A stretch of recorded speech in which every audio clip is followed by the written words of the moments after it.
agenda hari ini sebenarnya adalah agenda untuk memeriksa keterangan saksi atas nama Dito Mahendra sebagai korban dan 2 orang saksi lainnya.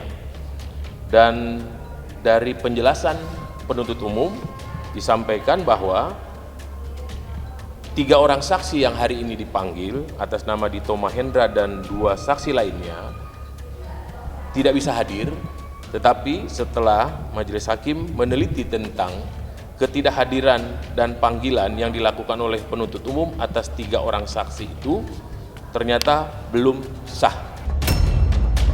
Artinya panggilan itu belum dilakukan secara sah menurut ketentuan KUHAP ya. Kemudian dari 3 orang alasan itu disebutkan bahwa 2 orang saksi masih tidak bisa hadir karena 1 sedang berada di luar wilayah Serang, kemudian 1 sedang dalam keadaan duka.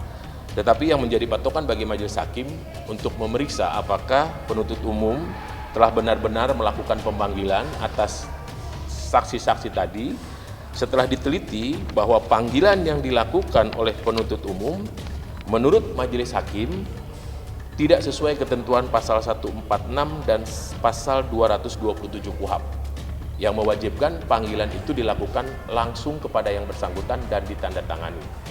Kemudian karena majelis hakim merasa panggilan yang dilakukan oleh penuntut umum belum dilakukan secara sah menurut ketentuan KUHAP, kemudian majelis hakim memberikan kesempatan kepada penuntut umum untuk menghadirkan seluruh saksi dalam perkara ini dan semua ahli pada sidang tanggal Senin 19 Desember 2022. Ada permintaan dari penasihat hukum terdakwa tentang permohonan penghentian pemeriksaan perkara ini sehubungan karena beberapa kali sidang saksi atas nama Dito Mahendra tidak bisa hadir. Majelis hakim juga telah menetapkan bahwa tentang penghentian perkara tidak diatur di dalam KUHAP. Artinya pemeriksaan perkara itu tetap berlanjut sampai dengan adanya putusan majelis hakim. Kecewa karena pengen cepat selesai gitu. Buat Dito Mahendra jangan pengecut, tolong hadir segera di Pengadilan Negeri Serang. Terakhir panggilan hari Senin, mudah-mudahan dapat hadir supaya cepat selesai masalahnya. Kemudian ada juga permintaan dari penasihat hukum upaya paksa untuk pemanggilan saksi Dito Mahendra karena sudah 2 kali tidak hadir dalam persidangan hari ini. Setelah majelis hakim meneliti tentang panggilan tadi yang dilakukan oleh penuntut umum terhadap Dito dan sudah diputuskan bahwa panggilan yang dilakukan oleh penuntut umum belum sah sesuai ketentuan pasal 146 dan pasal 227 KUHAP, maka sesuai ketentuan pasal 159 KUHAP harus terlebih dahulu dilakukan panggilan yang sah. Setelah panggilan sah itu dinilai oleh hakim dan sudah dilakukan beberapa kali, baru majelis hakim bisa menetapkan panggilan paksa atas kehadiran saksi Dito Mahendra. Makanya tadi kan majelis hakim menyatakan kalau yang pertama itu ada keterangan sakit yang dikeluarkan oleh Rumah Sakit Pondok Indah, tapi yang untuk ketidakhadiran tanggal sekarang itu kan tidak ada. Nah, majelis hakim menyatakan apalagi panggilan itu tidak ada lagi. Semakin menguatkan majelis hakim bahwa ini panggilan ini belum dilakukan secara sah. Ada kemungkinan karena panggilan tidak sah, bisa juga mungkin orangnya tidak dipanggil atau orangnya tidak tahu, tapi dengan dasar adanya panggilan yang sah, bisa majelis menentukan bahwa sebetulnya orang sudah dipanggil. Gitu. Tapi kan ini kan belum bisa menentukan hakim nih, apakah dia ini sudah dipanggil apa belum? Karena relasinya itu tidak ada. Gitu. Kalau ada relasinya mungkin majelis bisa menentukan, oh iya sudah dipanggil, memang dia tidak mau hadir. Kalau kemarin mungkin dipanggil tapi dia sakit. Hari ini kan relasinya tidak ada panggilannya. Setelah ditunjukkan oleh diperiksa oleh majelis hakim tidak ada itu relasi yang ditandatangani oleh yang bersangkutan. Jadi memang majelis hakim masih meragukan ya tentang pemanggilan sah itu menurut KUHAP-nya, apakah dia dipanggil sah atau tidak. Masa semua saksi sakit, semua saksi tidak hadir, semua saksi punya kesibukan. Kalau bicara kesibukan, semua punya kesibukan. Ya, saya cuma minta kita ini punya hak dan tanggung jawab, punya hak dan kewajiban. Hak Anda sudah dipenuhi oleh negara.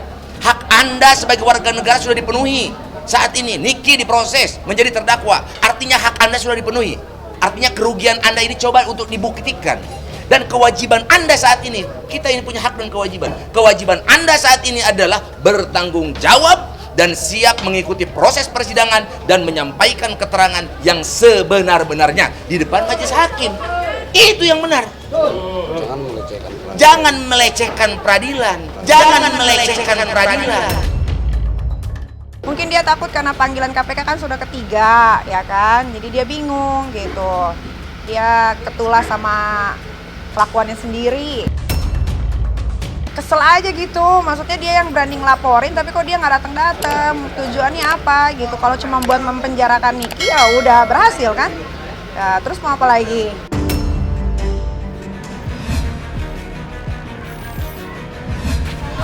Ajak untuk Kong Kali Kong ngeprank. Nya Kak Natali, kakaknya Tasya. 2 minggu itu posisi apa ya? Aku lo punya kakak kayak gini masih bisa. Ya udah jalan belum? Enggak, sekarang belum. Nanti aku kasih tahu kalau di tangga. Hey, birthday. Ini aja bisa ngasih apa-apa. Selamat ulang tahun. Makasih Bi. Iya. Sekarang mau ke depan. Kamu mau lihat itu untuk kamu. Apa sih ini tulisannya? Ili NH.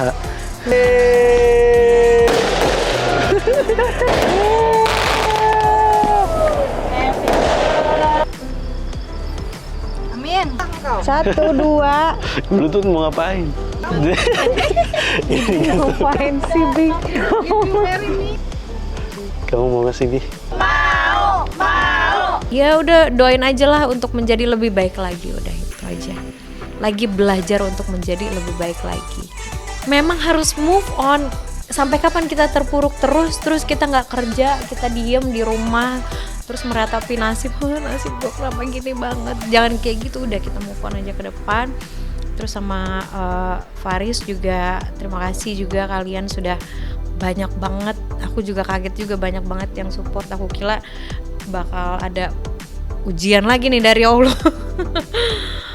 Ya ternyata semuanya baik juga, tanggapannya juga semuanya baik. Ya doain aja yang terbaik. Kalau yang klop itu ya namanya juga Sagittarius ya, balik lagi yang sama yang lama gitu. Males kayak yang namanya males ketemu orang baru, terus memulai lagi dengan orang baru gitu loh. Tapi ya udahlah, kita lihat ke depannya. Balik lagi, karena hidup itu terus berjalan, mau nggak mau kita yang alfa. Karena aku sendiri kan, mama papa udah nggak ada. Jadi karena aku sendiri, terus juga memang dari adik-adik juga semuanya aku yang ngurus. Jadi kalau ngurusin Azam juga udah nggak kaget lagi gitu. Jadi ya mau apapun itu, mau diterpa apapun itu ya harus kuat. Ya kedepannya semoga bisa menjalin komunikasi lagi dengan baik untuk kedepannya, sama nanti lah kita nggak tahu ya. Kedepannya komunikasi yang baik, terus juga keluarga semuanya kumpul dengan baik, pokoknya akur semuanya, pengennya kayak gitu, dan ego semuanya sama-sama saling diturunin dan sama-sama saling introspeksi diri aja untuk kedepannya. Aku harus kayak gimana, belajar dari kemarin.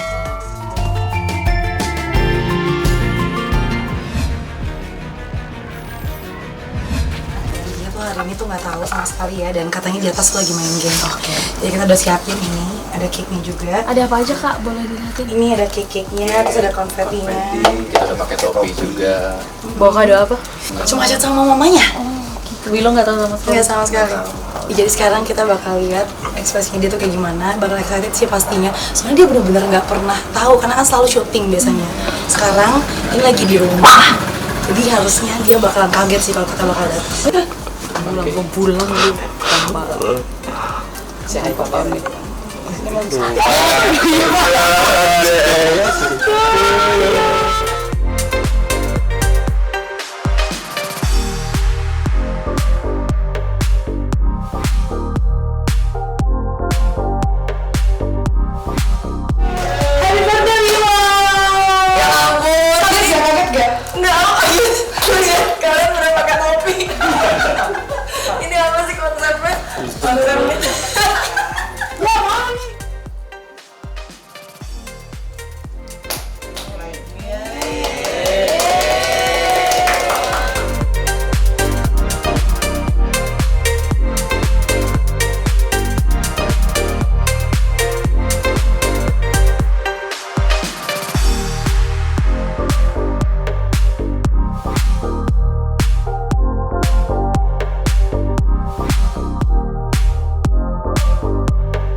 memaknai usia 24 tahun pastinya bagi aku udah tidak semuda dulu lagi. Apalagi nih kakak ini kan kayaknya aku udah sering banget ketemu dari aku masih kecil deh kayaknya. Ya kan? Kayak udah tidak semuda dulu pastinya, tapi masih bersyukur karena masih punya apa? Iya kan? Dari aku kayak masih pakai seragam. Iya. Seragam sampai udah lama. Jadi kayak perjalanan yang tidak mudah tapi juga panjang, tapi aku mensyukuri karena tetap dikasih kesehatan pastinya sama Tuhan. Tetap dikasih orang-orang yang di sekitar aku yang selalu sayang sama aku dan peduli sama aku, dan yang terpenting juga dalam karir selalu diberikan yang terbaik sama Tuhan. Bagi aku itu udah lebih dari cukup. Masalah pasangan itu adalah bonus. Semoga aja Tuhan menemukan di waktu yang tepat gitu. Enggak sih, sebenarnya nggak ada target. Aku lebih ke biarlah kita bertemu dengan orang yang tepat di waktu yang tepat juga. Spesialnya mungkin aku ngerasa di umur 24 ini lebih banyak ketemu orang-orang baru, banyak pekerjaan-pekerjaan yang baru, jadi kayak banyak memori baru sih. Yang bertambahnya usia tuh jadi kayak makin apa ya? Bertambahnya usia tuh kayak makin punya banyak pengalaman kali. Itu yang paling berkesan. Artinya berarti udah bertambahnya usia kan berarti tambah dewasa. Dan juga berharap semoga dengan bertambahnya usia apa yang belum tercapai ya bisa tercapai tahun depan ya. Dan yang pasti tetap bekerja keras seperti biasa. Harapannya ya semoga selalu diberkatin, dilindungin, dijauhkan dari mara bahaya, dari segala yang jahat, dari orang-orang yang ingin berbuat jahat. Habis gitu juga selalu diberikan kesehatan yang pasti.